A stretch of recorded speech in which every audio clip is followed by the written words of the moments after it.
Hello, welcome student. আজকের online history ক্লাসে আমাদের আলোচনার বিষয়বস্তু হলো প্রথম বিশ্বযুদ্ধের কারণ। এটি একটি অত্যন্ত গুরুত্বপূর্ণ বিষয়বস্তু পরীক্ষায় প্রশ্ন আসার ক্ষেত্রে। অতএব কোনোরকম ভূমিকায় না গিয়ে আমরা সরাসরি পড়াশোনা শুরু করব। দেখো, প্রথম বিশ্বযুদ্ধ হলো ইউরোপ তথা বিশ্বের ইতিহাসে একটি অত্যন্ত গুরুত্বপূর্ণ ঘটনা এবং এটি হলো প্রথম একটি সামগ্রিক বড় যুদ্ধ, যে যুদ্ধে ইউরোপ তথা ইউরোপের বাইরে অন্যান্য মহাদেশের বেশ কিছু রাষ্ট্র বা অনেক রাষ্ট্র তারা এই যুদ্ধে অংশগ্রহণ করেছিল। প্রথম বিশ্বযুদ্ধের কারণ কী ছিল, সেই কারণগুলি সম্পর্কে আলোচনা করতে গেলে অনেকগুলি কারণ আমাদের আলোচনায় পরপর আসবে, কিন্তু প্রথমেই তোমাদের আমি একটা কথা বলে রাখি। প্রথম বিশ্বযুদ্ধের কারণ আমাদের অনুসন্ধান করতে হবে মূলত 1872 থেকে 1914 খ্রিস্টাব্দ পর্যন্ত ইউরোপের রাজনৈতিক ইতিহাসের মধ্যে। এই 1872 থেকে 1914 খ্রিস্টাব্দ পর্যন্ত এই যে সময়কালে ইউরোপের ইতিহাসকে যদি আমরা একটু ভালো করে স্টাডি করি, তাহলে দেখতে পাবো এই সময় ইউরোপে কিন্তু কোনো বড় ধরনের যুদ্ধ হয়নি।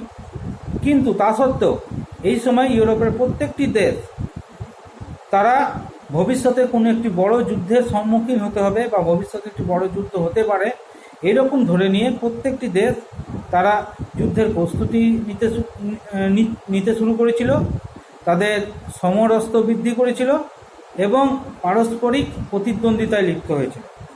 তাই এই 1872 থেকে 1914 খ্রিস্টাব্দ পর্যন্ত ইউরোপের এই সময়কালের ইতিহাসকে সশস্ত্র শান্তির যুগ বলা হয়। মূলত এই সময়কালের ইউরোপের ইতিহাস বিশ্লেষণ করলেই আমরা প্রথম বিশ্বযুদ্ধের কারণগুলি খুঁজে পাব। এরপর আলোচনায় আসা যাক প্রথম বিশ্বযুদ্ধের কারণগুলি সম্পর্কে। পরপর তোমাদেরকে আমি একটা একটা করে বোঝাবো। দেখো, প্রথম বিশ্বযুদ্ধের প্রথম কারণ যদি আমরা বলি, তাহলে প্রথম কারণ হলো অতিরিক্ত জাতীয়তাবাদ। কী জিনিস সেটা না, সেই সময় ইউরোপের বেশিরভাগ দেশের মধ্যেই একটি অতিরিক্ত জাতীয়তাবাদী আকাঙ্ক্ষা ছিল, অর্থাৎ যে জাতীয়তাবাদী আকাঙ্ক্ষা পরিতৃপ্ত হয়নি।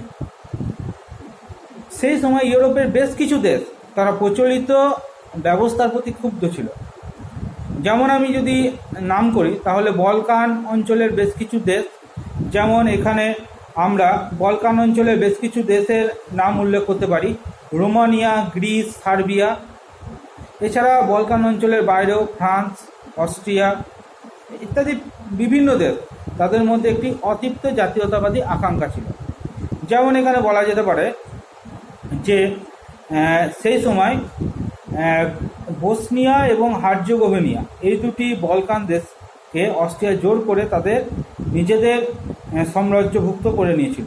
কিন্তু বসনিয়া এবং হার্জেগোভিনার স্লাভ জাতি তারা চেয়েছিল সার্বিয়ার সঙ্গে যুক্ত হতে, ফলে এখানে একটি অতিরিক্ত জাতীয়তাবাদী আকাঙ্ক্ষা তৈরি হয়েছিল।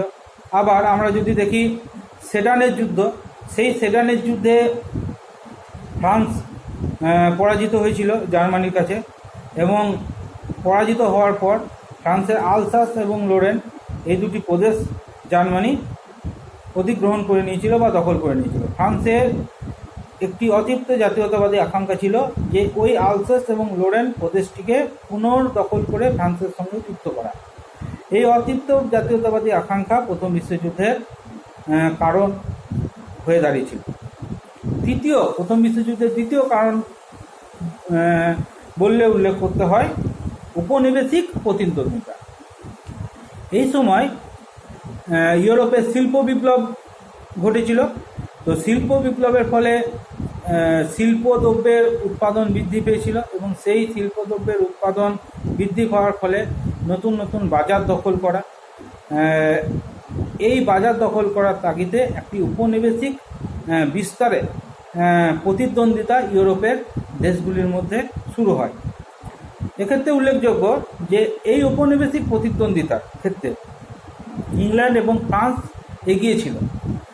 জার্মানি ঔপনিবেশিক প্রতিদ্বন্দ্বিতা ক্ষেত্রে দেরিতে শুরু করেছিল। তাই দেরিতে শুরু করার জন্য তারা অত্যন্ত তৎপরতার সঙ্গে উপনিবেশগুলি দখল করতে উদ্যোগী হয়েছিল, এবং এই পরিপ্রেক্ষিতে ফ্রান্স এবং ইংল্যান্ড এবং ফ্রান্সের সঙ্গে জার্মানির একটি উপনিবেশিক প্রতিদ্বন্দ্বিতা দেখা গিয়েছিল। এখানে উল্লেখযোগ্য যে সেই সময় ইউরোপে ইংল্যান্ড নৌশক্তিতে সবচেয়ে শক্তিশালী দেশ ছিলেন, আর ফ্রান্সও নৌশক্তিতে যথেষ্ট শক্তিশালী ছিল। জার্মানি দেরিতে শুরু করায়, উপনিবেশিক প্রতিদ্বন্দ্বিতা দেরিতে শুরু করায় তারা নৌশক্তি বৃদ্ধি করতে থাকে, এবং নৌশক্তি বৃদ্ধি করে তারা ইংল্যান্ডের সমকক্ষ হবার চেষ্টা করে। ফলে ইংল্যান্ড ফ্রান্সের সঙ্গে জার্মানির একটি প্রতিদ্বন্দ্বিতা সৃষ্টি হয়, যা ক্রমশ প্রথম বিশ্বযুদ্ধের কারণ হয়ে দাঁড়ায়। প্রথম বিশ্বযুদ্ধের আমরা যদি তৃতীয় কারণ হিসেবে আলোচনা করি, তাহলে অবশ্যই আমরা ইউরোপের এই সময়কালের দেশগুলির যে অস্ত্র প্রতিদ্বন্দ্বিতা বা অস্ত্র বৃদ্ধি, এটাকে আমরা প্রথম বিশ্বযুদ্ধের তৃতীয় কারণ হিসেবে আলোচনা করতে পারি। এই সময় ইউরোপের প্রত্যেকটি দেশ অস্ত্রবৃদ্ধি, নিজেদের সমরাস্ত্র বৃদ্ধি করবার পরিকল্পনা নিয়েছিল। যদিও এই সময় কোনো বড় ধরনের যুদ্ধ হয়নি। আমি আগেই আলোচনা করেছি, যে আগেই বললাম তোমাদের যে 1872 থেকে 1914 খ্রিস্টাব্দ পর্যন্ত এই সময়কে সশস্ত্র শান্তির যুগ বলা হয়। এই সময় ইউরোপে কোনো বড় ধরনের যুদ্ধ হয়নি। তা সত্ত্বেও ইউরোপের প্রত্যেকটি দেশ নিজেদের সমরাস্ত্র বৃদ্ধির পরিকল্পনা এই সময় করতে থাকে বা বৃদ্ধির প্রচেষ্টা করতে থাকে, কারণ তারা আশঙ্কা করেছিল যে ভবিষ্যতে কোনো একটি বড় ধরনের যুদ্ধের সম্মুখীন হতে হবে। এছাড়া এই সময় শিল্প বিপ্লব হয়েছিল। শিল্প বিপ্লবের ফলে নতুন নতুন প্রযুক্তির উদ্ভাবন হয়, এবং সেই প্রযুক্তির উদ্ভাবনের ফলে যুদ্ধ অস্ত্র তৈরিতেও একটা বিরাট পরিবর্তন ঘটে। যেমন এই সময় ইউরোপে একসঙ্গে মিনিটে 20 থেকে 30টা গুলি ছুটতে পারে এরকম বন্দুক তৈরি হয়, অত্যাধুনিক বন্দুক তৈরি হয়। 1900 খ্রিস্টাব্দে ফ্রান্স সাবমেরিন তৈরি করে ফেলে। তার ঠিক 6 বছর পরে 1906 খ্রিস্টাব্দে জার্মানিও সাবমেরিন তৈরি করে ফেলে। এইভাবে দেখা যায় যে ইউরোপের দেশগুলির মধ্যে একটা সমরাস্ত্র বৃদ্ধির, যুদ্ধাস্ত্র বৃদ্ধির প্রতিদ্বন্দ্বিতা দেখা দেয়। আমি আগেই বললাম যে এই সময় ইউরোপে তথা বিশ্বে নৌশক্তিতে ইংল্যান্ডই সর্বশ্রেষ্ঠ ছিল। জার্মানি ইংল্যান্ডে এবং ফ্রান্সের সঙ্গে নৌশক্তিতে প্রতিদ্বন্দ্বিতা করবার জন্য তাদের নৌশক্তি, জার্মানি তার নিজের নৌশক্তি বৃদ্ধি করবার কর্মসূচি গ্রহণ করতে থাকে। এই আশঙ্কার ফলে ইংল্যান্ডও তার নৌশক্তি বৃদ্ধির প্রয়োজনীয়তা উপলব্ধি করে, নৌশক্তিকে আরও শক্তিশালী করবার প্রয়োজনীয়তা উপলব্ধি করে। এই সময় দেখা যায় যে জার্মানি এবং ইংল্যান্ড দুটি দেশই তারা অত্যাধিক দ্রুতগতি সম্পন্ন যুদ্ধজাহাজ, যে যুদ্ধজাহাজগুলিতে আধুনিক কামান বহন করা যাবে সেরকম যুদ্ধজাহাজ বানিয়ে ফেলে। এইভাবে অস্ত্র বৃদ্ধি করা, যুদ্ধাস্ত্র বৃদ্ধি করা যে প্রতিদ্বন্দ্বিতা, তা শেষ পর্যন্ত ইউরোপে তথা বিশ্বে একটা বড় যুদ্ধের সৃষ্টি করে, যেটাকে আমরা প্রথম বিশ্বযুদ্ধ বলে থাকি। চতুর্থ কারণ হিসেবে আমরা এখানে বলকান সমস্যাকে আলোচনা করব। কোন বলকান সমস্যা কি না, দেখো, বলকান অঞ্চল বলতে বোঝায় ইউরোপের পূর্ব দিকের অঞ্চলকে বলকান অঞ্চল বলা হয়। এই বলকান অঞ্চল ছিল তুরস্কের অধীনতার বা তুরস্কের অধীনস্থ। ঠিক আছে, তো তুরস্ক এই সময় তুরস্ক দুর্বল হয়ে পড়লে তুরস্কের অধীনস্থ বলকান দেশগুলি তারা তুরস্কের অধীনতা থেকে মুক্ত হয়ে স্বাধীন হবার চেষ্টা করে। এর ফলে একটি সমস্যা সৃষ্টি হয়। শুধু এটাই নয়, এর সঙ্গে আরও দুটি কারণ যুক্ত হয়েছিল বলকান সমস্যা তৈরির ক্ষেত্রে। অস্ট্রিয়া এবং রাশিয়ার পরস্পর বিরোধী সাম্রাজ্যবাদী স্বার্থ। প্রথমে রাশিয়ার কথা আলোচনা করা যাক। রাশিয়ার একটা প্রচেষ্টা ছিল পূর্ব দিকে উপনিবেশ বিস্তারের। তো তুরস্কের দুর্বলতার সুযোগ নিয়ে রাশিয়া তার পূর্ব দিকে উপনিবেশ বিস্তারের কর্মসূচিকে বাস্তবায়িত করবার চেষ্টা করতে থাকে। অন্যদিকে অস্ট্রিয়াও চেয়েছিল যে বলকান অঞ্চলে উপনিবেশিক বা সাম্রাজ্যবাদী বিস্তার ঘটাতে।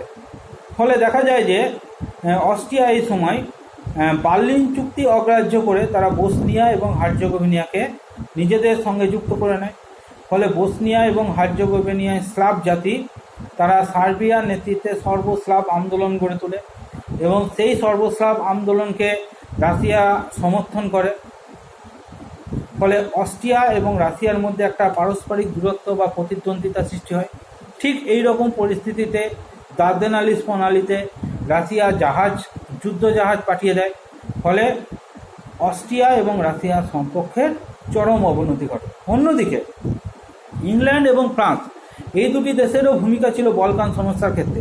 তারাও বলকান অঞ্চলে অস্ট্রিয়া এবং রাশিয়ার যে শক্তি বৃদ্ধি তার বিরোধী ছিল। ঠিক আছে, তো এইরকম একটি জটিল পরিস্থিতিতে বলকান সমস্যা এবং ইউরোপের প্রথম বিশ্বযুদ্ধ সৃষ্টির একটি অন্যতম উল্লেখযোগ্য কারণ হিসেবে দেখা যায়। জার্মানি এক্ষেত্রে বলকান অঞ্চলে সাম্রাজ্যবাদী বিস্তারের ক্ষেত্রে অস্ট্রিয়াকে সমর্থন করে। তার ক্ষেত্রেও জার্মানির ক্ষেত্রে একটি উদ্দেশ্য ছিল। জার্মানি এখানে বার্লিন থেকে বাগদাদ পর্যন্ত একটি রেল পথ প্রবর্তনের চেষ্টা করেছিল। সেই স্বার্থের ক্ষেত্রে জার্মানি বলকান অঞ্চলে অস্ট্রিয়াকে সমর্থন করে। এরকম পারস্পরিক একটা পরিস্থিতিতে বলকান সমস্যা ইউরোপে প্রথম বিশ্বযুদ্ধে একটি উল্লেখযোগ্য কারণ হিসেবে দেখা দেয়। প্রথম বিশ্বযুদ্ধের কারণ আলোচনা করতে গেলে কাইজার দ্বিতীয় উইলিয়ামের ভূমিকা একে বাদ দিয়ে কিন্তু প্রথম বিশ্বযুদ্ধের কারণ আলোচনা করা যায় না। কারণ প্রথম বিশ্বযুদ্ধে একটি অন্যতম কারণ ছিল জার্মানির সম্রাট কাইজার দ্বিতীয় উইলিয়ামের ভূমিকা। এখানে আমি একটু আগে থেকে আলোচনা করব। দেখো, প্রথম বিশ্বযুদ্ধের আগে মানে কাইজার দ্বিতীয় উইলিয়াম জার্মানির সম্রাট হবার আগে জার্মানির পররাষ্ট্রনীতি পরিচালনার ভার ছিল বিসমার্কের হাতে। তো বিসমার্ক ঘোষণা করেছিলেন যে জার্মানি একটি পরিতৃপ্ত দেশ, অর্থাৎ জার্মানি আর সাম্রাজ্যবাদী বিস্তার করবে না। তো বিসমার্কের পররাষ্ট্রনীতির মূল লক্ষ্য ছিল যে ফ্রান্স কোনোভাবে যাতে জার্মানিকে আক্রমণ করতে না পারে, সেই জন্য ফ্রান্সকে মৃত্যুহীন করে রাখা। এই লক্ষ্যে বিসমার্ক তার পররাষ্ট্রনীতিকে পরিচালিত করেছিল এবং বিসমার্ক তার কূটনীতির দ্বারা অস্ট্রিয়া এবং রাশিয়ার পরস্পর বিরোধী স্বার্থ থাকা সত্ত্বেও উভয় দেশের সঙ্গে জার্মানির সুসম্পর্ক বজায় রেখে চলেছিল। কিন্তু কাইজার দ্বিতীয় উইলিয়াম যখন জার্মানির সম্রাট পদ গ্রহণ করেন তখন তিনি বিসমার্কের এই শান্তিবাদী পররাষ্ট্র নীতি থেকে সরে আসেন এবং তিনি ঘোষণা করেন যে জার্মানির অবশ্যই সাম্রাজ্যবাদী আকাঙ্ক্ষা রয়েছে, অর্থাৎ তিনি একটি সাম্রাজ্যবাদী পররাষ্ট্র নীতি ঘোষণা করেন। তার এই সাম্রাজ্যবাদী পররাষ্ট্র নীতির ফলে জার্মানির আশেপাশে যে সমস্ত ইউরোপীয় দেশগুলি ছিল তাদের মধ্যে একটি ভয় এবং আশঙ্কার সৃষ্টি হয়। এই পরিপ্রেক্ষিতে পরিস্থিতি ক্রমশ যুদ্ধের দিকে এগিয়ে যায়। কাইজার দ্বিতীয় উইলিয়াম বিসমার্কের যে পররাষ্ট্রনীতি সেই পররাষ্ট্রনীতি থেকে অনেকটা সরে এসেছিলেন। এই কারণে তিনি রাশিয়ার সঙ্গে সুসম্পর্ক শেষ পর্যন্ত বজায় রাখতে পারেন। রাশিয়ার সঙ্গে রিইনস্যুরেন্স চুক্তি তিনি পুনর্নবীকরণ করেনি। ফলে রাশিয়া ক্ষুব্ধ হয় এবং জার্মানি এবং রাশিয়ার মধ্যে একটি দূরত্ব সৃষ্টি হয়। ঠিক আছে, তো এইভাবে কাইজার দ্বিতীয় উইলিয়ামের সাম্রাজ্যবাদী আকাঙ্ক্ষা তার পররাষ্ট্র নীতি প্রথম বিশ্বযুদ্ধে একটি অন্যতম কারণ হিসেবে দেখা দিয়েছে। এরপরে প্রথম বিশ্বযুদ্ধের যে কারণটি নিয়ে আলোচনা করব সেটি হলো ইউরোপের পরস্পর বিরোধী দুটি শক্তি জোটের উদ্ভব। এইরকম একটি পরিস্থিতিতে ইউরোপের সমস্ত রাষ্ট্রগুলি তারা পরস্পরকে সন্দেহ, অবিশ্বাস এবং আশঙ্কার চোখে দেখতে শুরু করে। তাদের মধ্যে পারস্পরিক প্রতিদ্বন্দ্বিতা তীব্র থেকে তীব্রতর আকার ধারণ করে। ফলত ইউরোপের দেশগুলি দুটি পরস্পর বিরোধী শক্তি জোটে বিভক্ত হয়ে যায়। তো একদিকে জার্মানি, অস্ট্রিয়া এবং ইটালিকে নিয়ে গড়ে ওঠে ত্রিশক্তি চুক্তি, অন্যদিকে ইংল্যান্ড, ফ্রান্স এবং রাশিয়াকে নিয়ে গড়ে ওঠে ত্রিশক্তি মৈত্রী চুক্তি। এই দুটি পরস্পর বিরোধী গোষ্ঠীর মধ্যে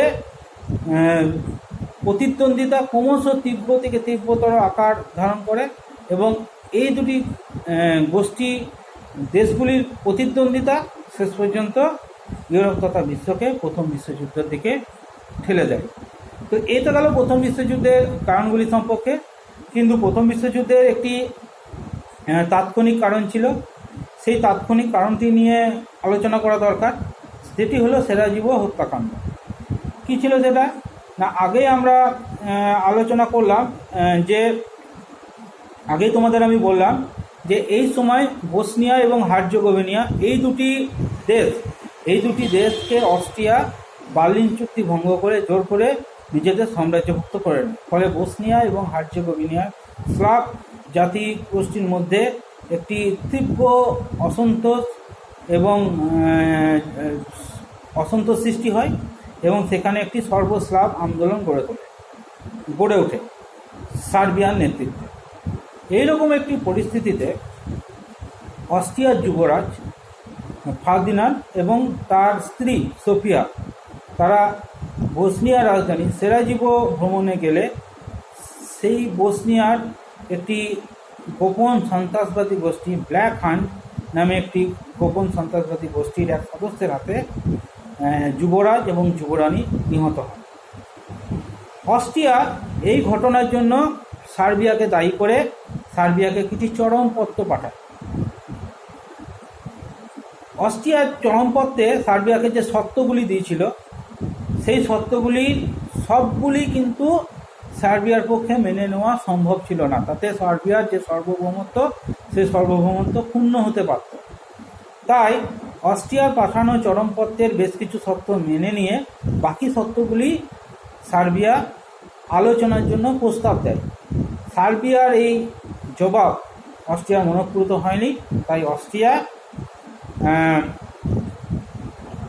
1914 খ্রিস্টাব্দে